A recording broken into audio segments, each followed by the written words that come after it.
Bien-aimés dans le Seigneur, que la grâce et la paix de notre Seigneur Jésus-Christ soient et demeurent avec vous. Je suis le frère Charles Marc et je suis un prédicateur de la parole de Dieu. Aujourd'hui, j'ai le privilège de vous présenter le premier sermon d'une longue série intitulée « Que dit la Bible ?» La Bible nous dit dans le livre d'Osée, le chapitre 4 au verset 6, « Mon peuple périt faute de connaissance. » Aussi, notre objectif est clair et simple. Nous ne voulons pas que vous restiez dans l'ignorance de la parole de Dieu. Pour écouter les autres sermons de cette série intitulée « Que dit la Bible ?», je vous invite à visiter notre chaîne de télévision sur le web en allant sur le www.ustream.tv/channel/adoration et louange en un mot. Le titre de notre message du jour est une question. Est-il permis de divorcer selon Jésus? Et nous trouvons notre texte de prédication dans l'évangile de Matthieu, le chapitre 19, les versets 1 à 12, et dans le livre de Marc, le chapitre 10, les versets 1 à 12. Vous ne vous en rendez peut-être pas compte, mais beaucoup de gens vivent des situations extrêmement difficiles dans leur foyer.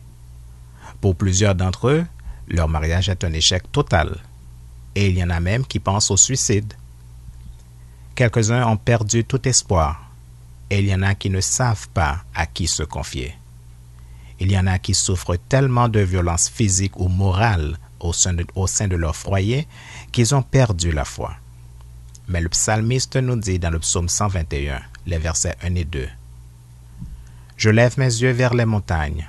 D'où me viendra le secours? Le secours me vient de l'Éternel qui a fait les cieux et la terre. » Le but de ce message est que vous soyez convaincus qu'il y a au moins 7 bonnes raisons pour lesquelles le divorce est contraire à la volonté de Dieu. Dieu interdit le divorce. Le divorce résulte du refus de pardonner l'infidélité de l'autre. Jésus-Christ veut que nous soyons des débonnaires. La Bible nous prévient que notre refus de pardonner l'autre aura pour conséquence le refus de Dieu de nous pardonner. Nous risquons de perdre le statut d'enfant de Dieu en refusant de pardonner. Jésus déclare qu'après le mariage d'un couple, ils ne sont plus deux, mais une seule chair. Selon Jésus, l'homme ne doit pas séparer ce que Dieu a uni. Est-il permis de divorcer selon Jésus? À mon humble avis, voilà un sujet qui soulève bien de controverses. Beaucoup de gens diront « Le divorce est une affaire d'État et il est légal. » Certains diront « Mon pasteur vient de se remarier pour la 5e fois, donc c'est sûrement permis. » Et d'autres qui connaissent un peu la Bible diront que Jésus le permet en cas d'infidélité. Il y a quelques mois, alors que j'étais au travail, j'ai entendu une réflexion très déplaisante sur le mariage. J'ai donc demandé à cette personne, une jeune épouse, ce qu'elle pensait du mariage, et voici quelle a été sa réponse. Le mariage est comme l'autobus 95 à Ottawa. Si tu le manques, tu attends le prochain, et pendant que tu es dedans, tu peux toujours descendre pour prendre un autre.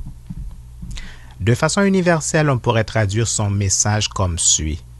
Le mariage est comme une course en taxi. On peut changer de taxi quand bon vous semble. J'ai également entendu cette réflexion d'une actrice de cinéma. Vous, les hommes, vous avez tort de croire que votre vie est finie parce que vous êtes mariés. Au contraire, toutes les femmes cherchent un homme responsable qui n'a pas peur de s'engager. Il y a également cette réflexion d'une employée qui, pour démontrer l'impossibilité d'une réconciliation après une séparation, a dit, et je cite, « Même la Bible nous dit qu'on ne retourne pas à ce qu'on a vomi. » Ce texte, nous le trouvons dans 2 Pierre, le chapitre 2, le verset 22. Vu de cette manière, et face à de telles réflexions, il faut croire que le mariage et le divorce est ce qu'il y a de plus banal. Mais est-ce vraiment le cas? C'est ce que nous allons voir en considérant l'opinion de Jésus-Christ lui-même sur la question. À présent, je vous invite à baisser vos têtes pour implorer la présence de Dieu parmi nous, ainsi que l'assistance du Saint-Esprit, afin qu'il nous ouvre l'esprit pour comprendre les Saintes Écritures au nom de Jésus.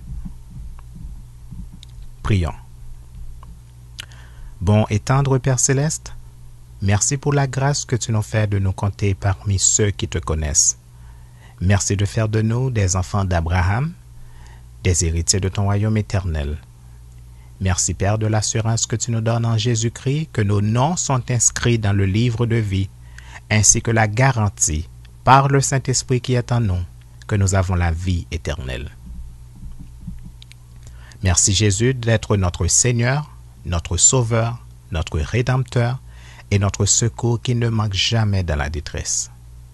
Merci Jésus pour avoir enlevé nos péchés par ta mort sur le bois du Calvaire. Merci pour avoir souffert à notre place. Merci pour avoir pris sur toi le châtiment qui nous était réservé en tant que pécheurs.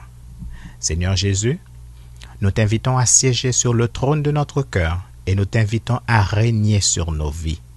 Parle-nous, Seigneur, par le biais de ta parole, et accorde-nous la grâce de nous ouvrir l'esprit afin que nous puissions comprendre les Saintes Écritures. Fais de nous ton porte-parole et détruis en nous toute tentative d'exprimer notre opinion et non la tienne et la tienne seule. Parle-nous, Seigneur, par ton Saint-Esprit, et accorde-nous la grâce de voir ta parole germer dans nos vies afin de grandir spirituellement jusqu'à atteindre la stature parfaite selon ta parole et afin de porter des fruits en abondance. Ne permets pas, Seigneur, que le malin enlève de notre cœur la semence de ta parole et ne permets pas que nous soyons comme des figuiers fleuris, mais sans fruits. Fais-nous grâce, Seigneur. Pardonne nos péchés, pardonne nos manquements et pardonne nos infidélités, car nous avons péché en pensée, en parole, par action et par omission. Nous avons péché volontairement et nous avons péché involontairement, et notre conscience nous accuse. Donne-nous, Seigneur, un cœur repentant et un esprit de soumission à ta parole. Accorde-nous, Seigneur, un esprit de prière et de supplication, afin que nous ayons toujours à cœur la volonté de vivre selon ta parole, et bénis-nous spirituellement et matériellement en tant qu'héritiers de ton royaume. Nous te prions ainsi, au nom et par les mérites de notre Seigneur et Sauveur Jésus-Christ, ton Fils, qui vit et règne avec toi et l'Esprit Saint, au siècle des siècles. Amen. Si nous devions considérer la stricte vérité à l'œil nu, je crois qu'il s'avère nécessaire de considérer quelques questions de fait qui nous amèneront à l'objet de notre message intitulé « Est-il permis de divorcer selon Jésus ?» Voici donc quelques questions très pertinentes que beaucoup de gens mariés se posent, pendant que d'autres, qui ne sont pas mariés, repoussent l'idée du mariage lorsque de telles questions leur viennent à l'esprit. Qu'est-ce qu'on fait lorsque l'amour n'existe plus? Quand la lune de miel est terminée, quand les beaux jours sont passés, quand tout va mal, quand il n'y a plus d'amour, quand la haine et le mépris de l'autre s'installent lentement, mais sûrement.